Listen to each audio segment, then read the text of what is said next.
What is enlightenment? The following is a quote from Eckhart Tolle at The Power of Now. To know yourself as the being underneath the thinker, the stillness underneath the mental noise, the love and joy underneath the pain, is freedom, salvation, enlightenment. Now here's a quote from Gautama Buddha. To enjoy good health, to bring true happiness to one's family, to bring peace to all, one must first discipline and control one's mind. If a man can control his mind, he can find the way to enlightenment. All wisdom and virtue will naturally come to him. The search for enlightenment is alive and well, and I believe that is the primary purpose of a good percentage of today's serious meditators. Really, what we all want is a transformation in our lives, in the way we experience life, and to possess a level of happiness and meaning that is spiritually fulfilling. Most major spiritual traditions agree that humankind has been in a fog, living in illusion. The illusion is that our ego mind at some point in our evolution expanded its role beyond its main job of taking care of our earthly needs, protecting our bodies, and making sure we survive to procreate and keep passing along our genes. The ego mind evolved in a way that we became disoriented, thinking our ego mind is who we are when defining ourselves. This development was incredibly significant because we went from a love-based consciousness to a fear-based one. When this confusion occurred, the consciousness that represented our higher self became overpowered by the ego mind and went to sleep, if you will. This was a disaster because the role of our higher self is to help us run our lives here on earth and keep us connected to spirit and with God. Luckily, the core wiring for the receivers in our brain and our heart that are attuned to our higher self still exist in the form of neural networks that are just waiting for us to bring them back to life. It is in a dormant state right now. Our definition of enlightenment. Enlightenment is defined as the ability to sustain your higher self for most of your waking hours, while assigning and maintaining your ego mind to the role of servant. When you experience your higher self, you become in touch with God.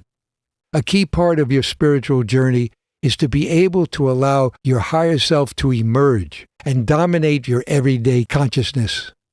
This process includes acknowledging that your ego mind, which is currently dominating your consciousness, is not your higher self, but an illusory sense of self.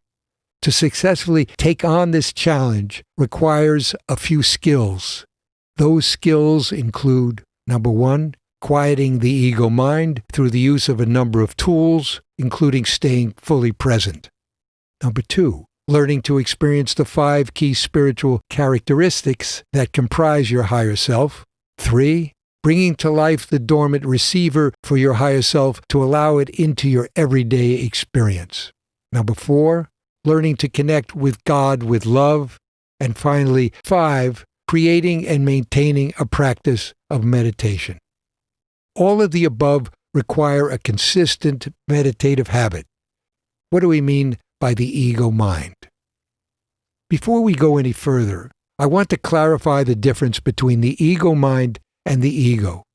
And the ego mind is different from what Freud or modern psychology define the ego to be. In our common reference to ego, we usually refer to how highly one thinks of oneself, sometimes in a negative way. He has a big ego. Freud developed a tripartite model of the mind that included the ego, the id, and the superego. Freud defined the ego as the function of the mind that managed sexual and aggressive impulses while navigating the tension between those impulses and the pressures and values of society. In modern psychology, the ego is the self-consciousness system. The self-consciousness system is the narrating portion of human consciousness that reflects on one's thoughts, feelings, and actions, and inhibits or legitimizes them to oneself and to others. For our work and discussions, the ego mind is this self-consciousness system that is functioning in a state of illusion. It is living in the past and future, not in the present moment, and is based on fear as opposed to our higher self, which is based on love. The ego mind considers itself your higher self, but in actuality, it is not. The ego mind is not even aware that a true higher self exists. It neither understands nor cares about this confusion. It is programmed to dominate our consciousness and stay dominant. Freud and modern psychology do not acknowledge this interpretation of how the mind works because their school of thought does not take into account the spiritual component of reality. Thus, they do not at all identify the existence of the higher self. The discovery of the illusion of the ego mind goes back to Buddha 2,500 years ago and has been studied experientially by generations of monks and gurus ever since. The acknowledgement of this core illusion dilemma is not solely limited to Buddhists. It permeates the teachings of most major religions. Quieting the ego mind. One of the essential skills that needs to be learned in almost all practices of meditation is the ability to quiet the ego mind. This is done most effectively by following the breath consistently. This means to be conscious of your breathing for extended periods of time. It's not easy to do because the ego mind will intrude naturally, and the ability to reduce its intrusion requires practice and focus. When you follow your breath, your ego mind goes quiet. That is a very significant occurrence. Why is that? This happens because the ego mind, which is an illusory sense of self, cannot function at all in the present moment.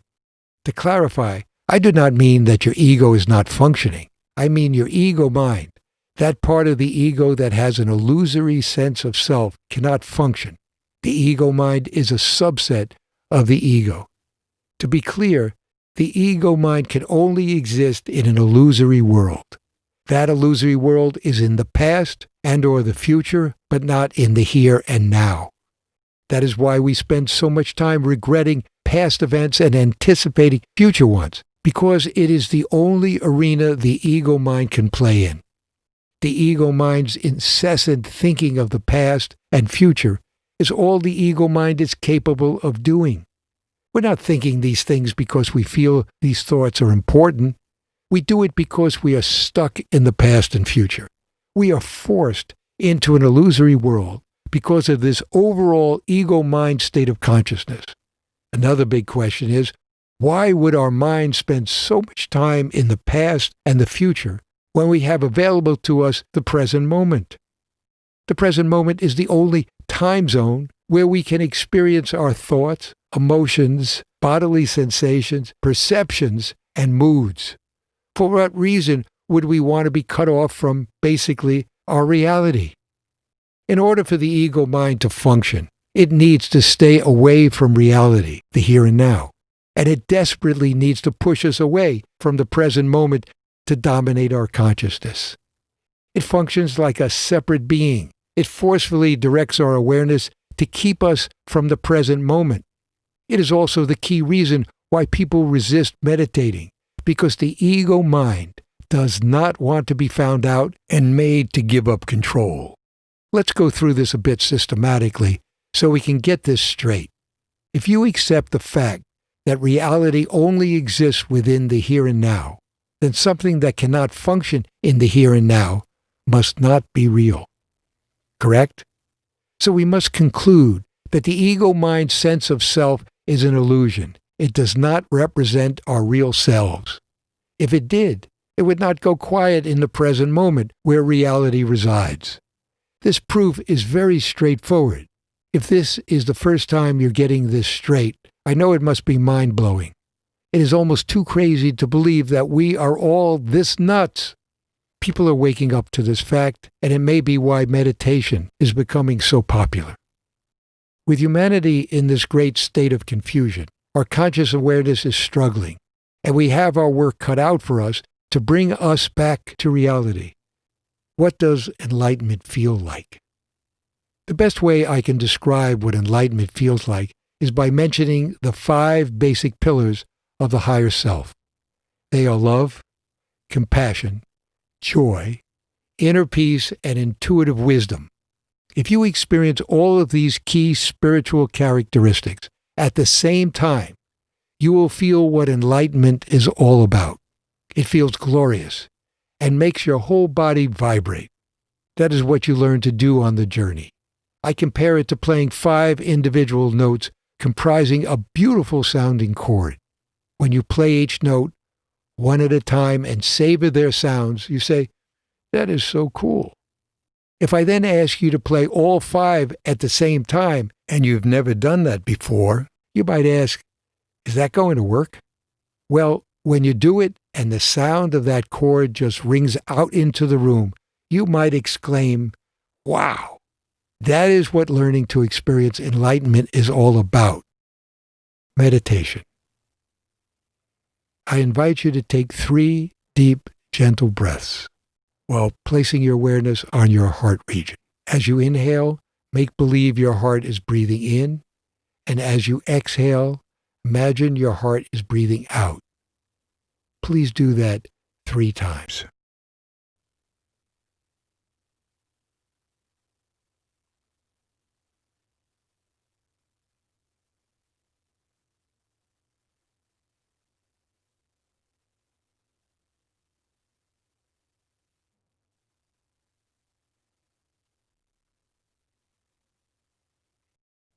Does enlightenment come and go?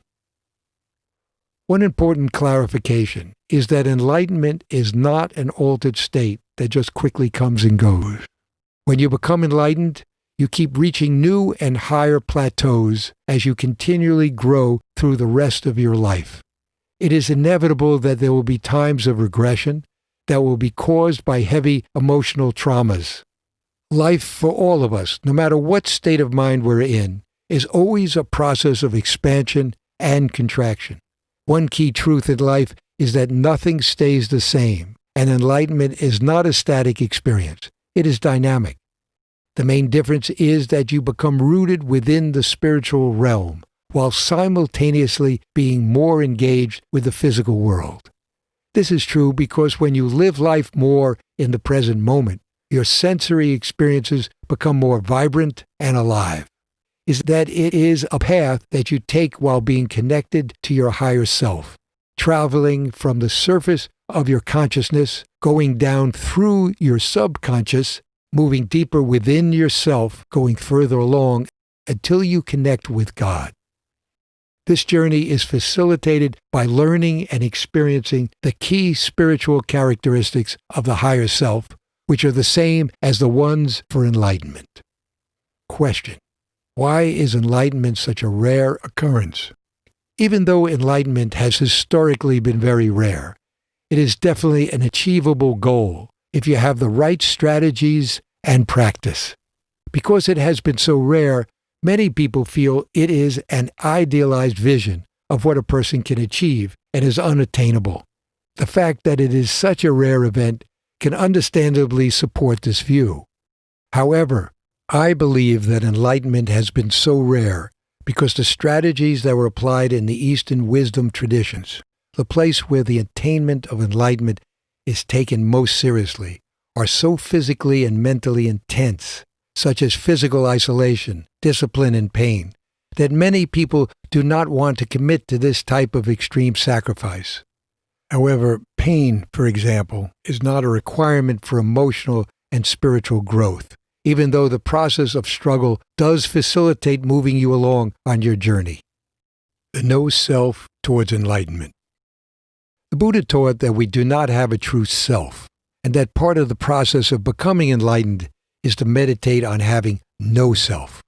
This practice can then free one up from all suffering to experience enlightenment. This topic is very controversial, and I must address it because for a long time, I had a misunderstanding concerning this issue. I thought that his teachings of no self was to disidentify with the ego mind. It was a shock to me that he was saying that when you fully disidentify, you have no self, not even a higher self. I have great difficulty in fully understanding how a path to enlightenment is achieved this way. From the writings on Buddha's teachings, there seemed to be some confusion about this issue. If there's no self, then who or what is being aware when you finally quiet the ego mind?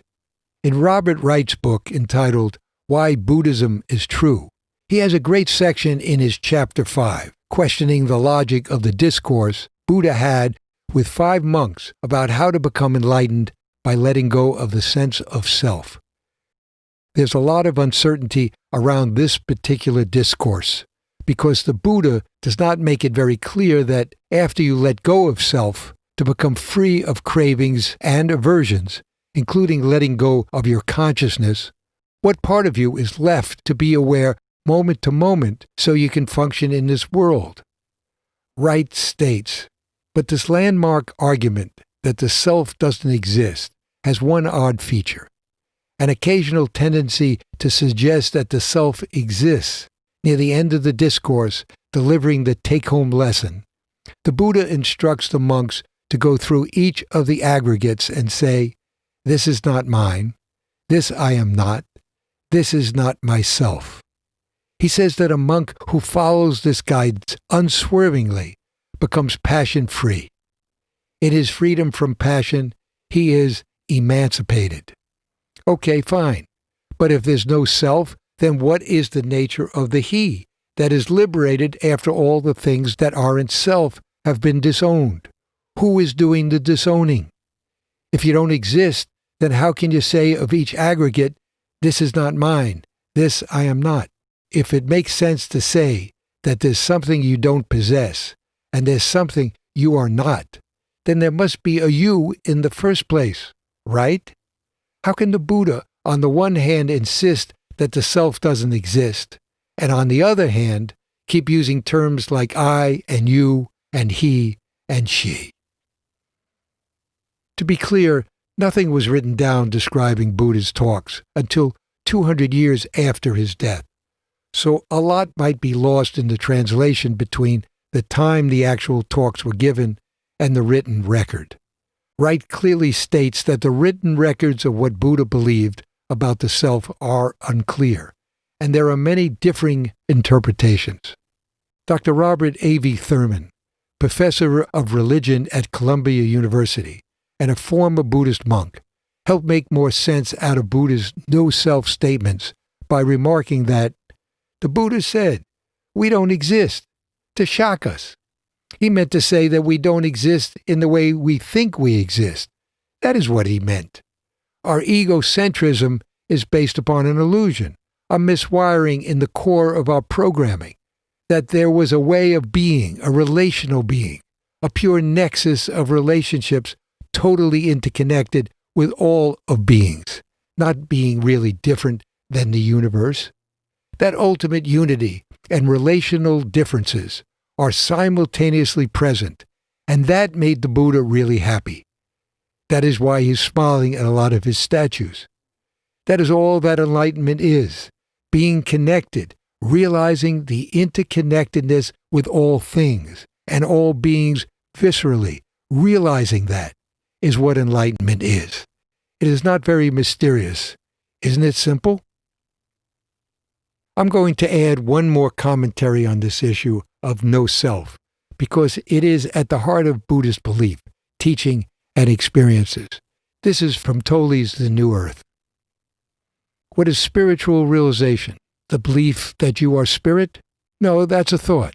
A little closer to the truth than the thought that believes you are who your birth certificate says you are, but still a thought. Spiritual realization is to see clearly that what I perceive, experience, think, or feel is ultimately not who I am. That I cannot find myself in all those things that continually pass away. The Buddha was probably the first human being to see this clearly, and so anatta, no self, became one of the central points of his teaching. And what Jesus said, "Deny thyself," what he meant was negate and thus undo the illusion of self. If the self, ego, were truly who I am, it would be absurd to deny it. What remains is the light of consciousness, in which perceptions, experiences, thoughts, and feelings come and go. That is being. That is the deeper, true I. When I know myself as that, whatever happens in my life is no longer of absolute, but only of relative importance. I honor it, but it loses its absolute seriousness, its heaviness. The only thing that ultimately matters is this: can I sense my essential beingness, the I am, in the background of my life at all times? To be more accurate, can I sense the I am that I am at this moment? Tolle is referring to the higher self when he mentions the words light of consciousness, being, true I, essential beingness, and the I am. So it appears that Wright, Robert Thurman, and Tolle all are stating that there still needs to be a higher self-consciousness to be available to us after we dispel the illusory sense of self that the ego mind has created.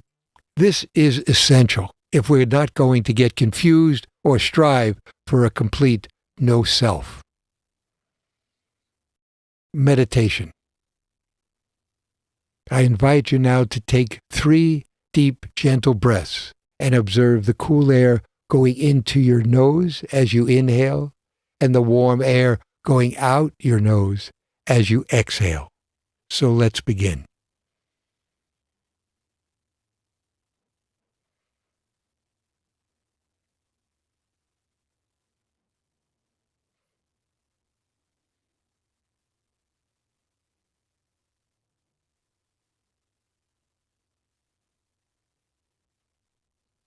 Thank you.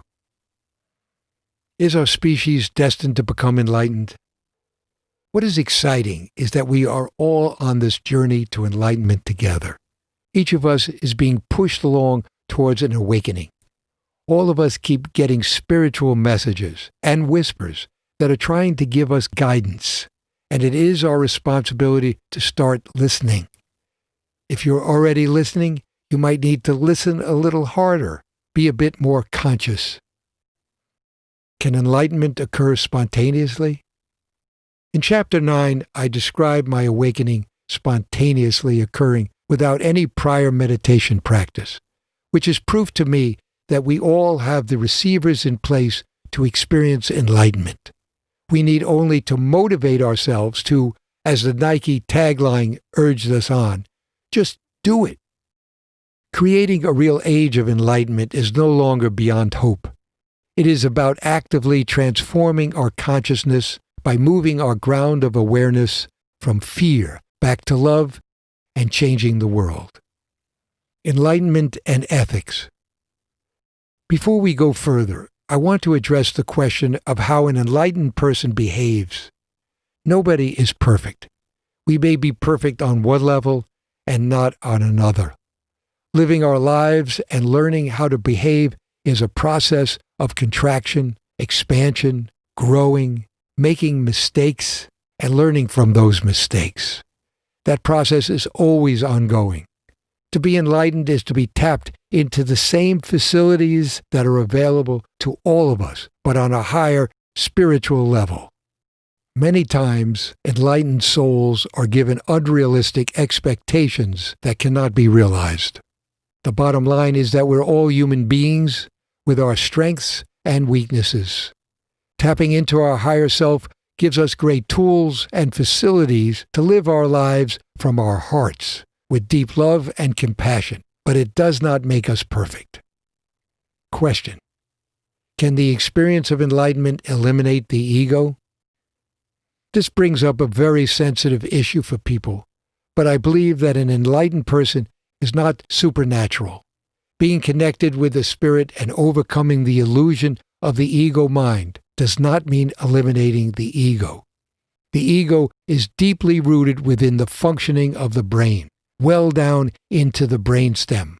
To have the ability to short-circuit that wiring and cut it off from a person's consciousness is to me unfathomable.